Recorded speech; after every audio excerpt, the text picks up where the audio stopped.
अस्सलाम वालेकुम जी, आपका होस्ट सईद आदिल जनाब आपकी खिदमत हाजिर हमारा यूट्यूब और फेसबुक चैनल ये है पाकिस्तान देख रहे हैं। लाखों करोड़ों दुरुद हज़रत मोहम्मद मुस्तफ़ा सल्लल्लाहु अलैहि वसल्लम और आले मोहम्मद पर।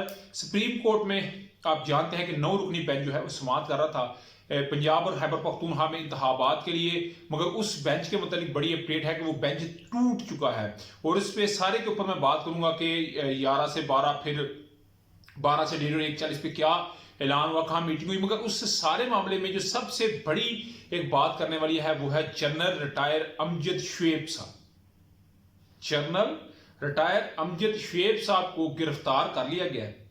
उनकी गिरफ्तारी एक लाउडली और क्लियर मैसेज है सहाफियों को, मीडिया पर्सन्स को, हुकूमत को और अपोजिशन को और पाकिस्तान तरीके इंसाफ को, और जो इस वक्त बात कर रहे हैं बिल्कुल खुलकर बात कर रहे हैं, जैसे कि अमजद शुएब साहब ये बात कर रहे हैं, यानी कि पाकिस्तान तरीके इंसाफ के साथ वो बात कर रहे हैं।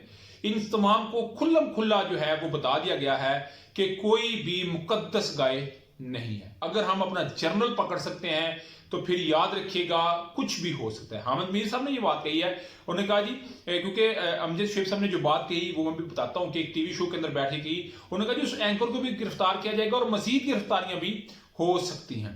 तो ये एक बड़ा क्लियर मैसेज है कि जनरल रिटायर अमजद शुएब साहब को गिरफ्तार किया गया। उनकी बड़ी खिदमात हैं और उनके लिए बड़े एजाज हैं, उनकी फैमिली के लिए बड़े एजाज हैं, मगर उनको गिरफ्तार किया गया। गिरफ्तार करने के बाद उनका जिस्मानी रिमांड मांगा गया, जिस्मानी रिमांड का फैसला महफूज किया गया। फैसले में सुनाने के बाद 3 रोजा उनका जिस्मानी रिमांड दे दिया गया है और बड़े आपदीदा हालात हो गए। उन्होंने अपनी कहानी बयान की, यानी कि एक बड़े ही जो है वो वहां पे आंख से पानी लोगों का निकल आया, ऐसे वहां पे हालात बन चुके थे। जाहिर बात है एक जनरल और मुल्क के लिए उन्होंने काम किया। जो मैं बात कर रहा हूं ना कि इसमें हर बंदे को भी एहतियात का दामन हरगिज नहीं छोड़ना चाहिए, ये एक बड़ा खुल्लम खुल्ला मैसेज है।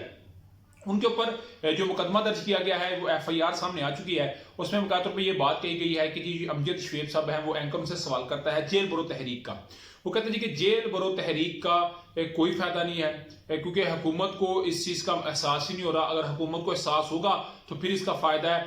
तो इसके लिए उन्होंने फिर एंकर ने पूछा जी कि क्या इसका हल हो सकता है। उससे पहले उन्होंने कहा जी, जो अमजद शुएब साहब ने, एंकर ने बाद में पूछा कि इसका हल क्या है, तो उन्होंने साथ ये बात कही कि जो हुक्मरान है वो खुद परस्त और बेशर्म है, हमारे ऊपर जो बैठा हुआ उसको इस चीज का कोई एहसास नहीं है। यहां तक उन्होंने बात की। उसके बाद उन्होंने जो बात की, उन्होंने कहा जी कि एंकर ने पूछा इसका हल क्या है, कि आप कहते हैं कि जेल बरो तहरीक पाकिस्तान। उन्होंने कहा जी अमजद शुएब साहब ने कि पाकिस्तान तरीके इंसाफ के जो रहनुमा हैं, जो वर्कर हैं, उनको अजियत है, इससे फायदा कुछ नहीं हासिल होना।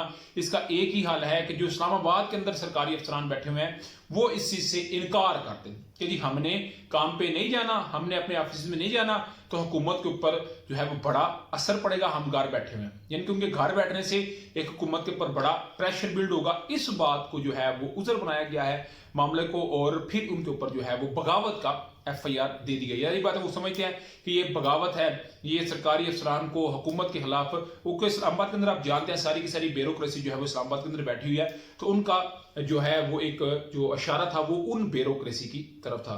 तो जी उनकी गिरफ्तारी हो गई है। इस गिरफ्तारी के अंदर जाहिर बात है पाकिस्तान तरीके इंसाफ का भी रद्द-ए-अमल आया है, मगर इस वक्त सोशल मीडिया के ऊपर बहुत सारी जो है वो तनकीद का भी सामना है। लोग 27 फरवरी का हवाला दे रहे हैं कि जी आज अभिनंदन को छोड़ दिया है और जो अमजद जो शुएब साहब है उनको गिरफ्तार कर लिया है, उनकी रिहाई का मुतालबा है। और बहुत इस वक्त जो है वो सेकंड टॉप ट्रेंड जो है वो इस वक्त बना हुआ है पाकिस्तान के अंदर, अमजद शुएब साहब को रिहा करें। मगर ये मैं आपको बात बता दूं, ये बड़ा लाउडली मैसेज है तमाम के लिए, बड़ा एहतियात का दामन, क्योंकि इस वक्त अगर जनरल साहब को गिरफ्तार कर लिया गया तो फिर कोई पीछे बचने वाला नहीं है। उसके अलावा जी मैं बताऊं तो सुप्रीम कोर्ट के अंदर जी समाअत थी और 11:30 बजे समाअत होनी थी, मगर आज 11 बजे से 12 बजे तक जो कोर्ट रूम है जब मीटिंग होती है जजिस की, वहां पे मीटिंग हुई, मुलाकातें होती रही, पैगाम सानी होती रही। फिर 11 से 12, 12 से 1:30 से 1:40 के ऊपर जो है वो इस बेंच को तोड़ दिया गया। इसमें 9 रुकनी ये बेंच था, जिसके अंदर चीफ जस्टिस उमर ता बंदयाल साहब, जस्टिस जाजुल हसन साहब, जस्टिस सैयद मुज़ाहिर अली अकबर नकवी साहब, जस्टिस मोहम्मद अली मजहर साहब, जस्टिस यही अफरीदी साहब, जस्टिस मंदोहेल साहब, जस्टिस अतर मिनल साहब, जस्टिस मंसूर और जस्टिस थे, मेरा भी उनका नाम ही नाम माइंड में आ रहा, शायद मैंने बोल भी दिया और डबल नक हो गया हो, तो मंदोहेल साहब जी, मंदोहेल साहब जमालुद्दीन मंदोखेल साहब, ये 9 जो है वो इसमें मौजूद थे, मगर 2 खुद ही से साइड हो गई, यानी कि जस्टिस जाजुल हसन साहब और जस्टिस सईद मुजाहिर अली अकबर नकवी साहब खुद ही से हट गए, और जस्टिस याहिया अफरीदी और जस्टिस जो अतर मिनल्ला साहब है, इनका इख्तिलाफी नोट आया, तो इसके ऊपर उनको जो है वो बेंच से वो निकल गए। मगर 2 जजेस जो है उनके ऊपर इतराज जारी बात है, मगर चीफ जस्टिस साहब ने पीडीएम की बात को मानते हुए इन दोनों को निकाल दिया, मगर इन दोनों ने वो काम कर दिया है जस्टिस जाजुल हसन साहब ने, जस्टिस सईद मुजाहिर अली अकबर नकवी साहब ने, यानी कि वो मुतालबा करते हैं 100 मोटो का, तो 100 मोटो हो गया। जो असल बात थी,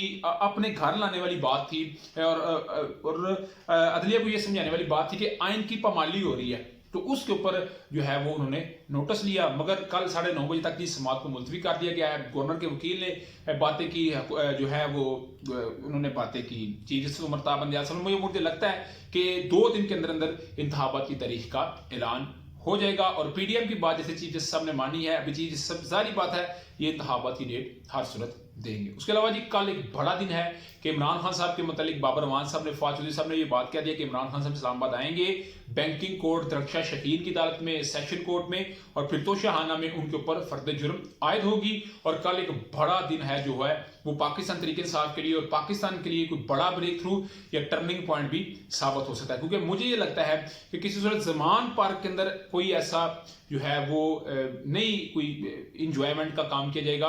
अगर कोई ब्रेक थ्रू हुआ तो किसी अदालत के पेशी के मौके के ऊपर इमरान खान साहब को जो है वो हिरासत में लिया जा सकता है, क्योंकि मैंने जो कुछ शुरू में कहा ना कि जनरल साहब को गिरफ्तार करके ये एक वाज़ेह पैगाम दे दिया गया, मगर इमरान खान साहब बिल्कुल अदालतों से भागने वाले नहीं। और जो लोग ये कहते हैं ना कि लाडला है लाडला लाडला है, उन्होंने लाहौर हाई कोर्ट में पहुंच के अपनी जो है वो जमानत करवाई। कल वो इस्लामाबाद के अंदर जाएंगे और डेफिनेटली सारे हालात का वो मुकाबला करेंगे। तो कल का दिन जी बड़ा ही पाकिस्तान की तारीख का एक अहम दिन होने जा रहा है। उसके अलावा जी शहबाज गिल साहब को बड़ा रिलीफ मिला है, इस्लामाबाद से उनके खिलाफ एक सेशन की अदालत में फर्द जुर्म लगनी थी, उधर से रिलीफ मिला है। और दूसरा बलूचिस्तान से उनका जो एक FIR थी उसको भी मंसूख कर दिया गया है, तो ये एक जो है वो बड़ा रिलीफ है। उसके अलावा जी पीपल्स पार्टी के आप जानते हैं नदीम अफजल चंद साहब, ये पहले पाकिस्तान पीपल्स पार्टी के थे, फिर पाकिस्तान तरीके इंसाफ में, फिर पीपल्स पार्टी में चले गए हैं।